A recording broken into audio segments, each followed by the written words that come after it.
style, just so that you guys have a contrast. One more time, DJ, please.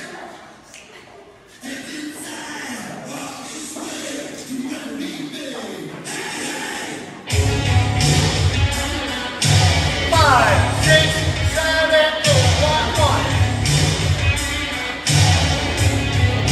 8, sing, sugar.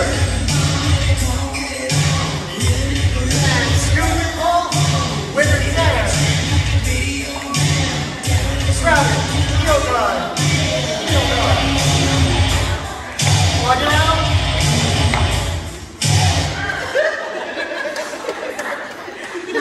Give them a hand.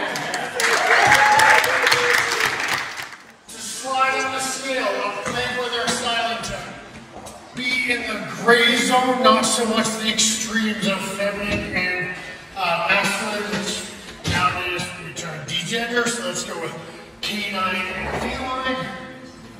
The more canine we want to be, wider bases, strong, broad, wide shoulders, not pulled back, and everything that we want to think about doing has energy that's either away or at least wide.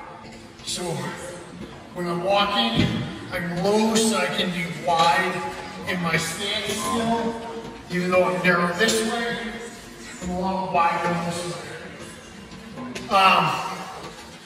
We want to hit strong lines with legs, things out, and my arms are always going to be hanging away from my body with some tone, like I'm gunslinging, not invisible lat syndrome situation. To slide it down the other side, the more joints we use, the more angles we create in our body.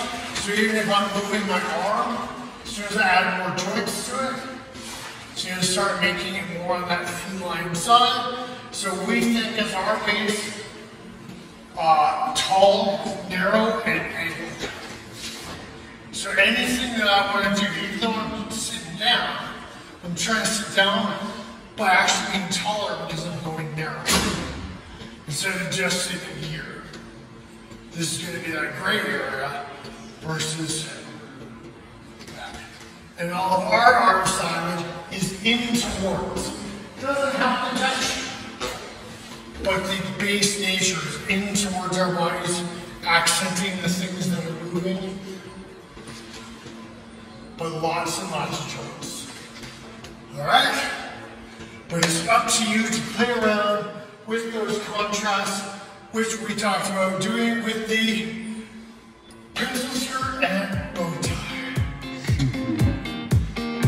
So we have that. Thank you everybody for coming.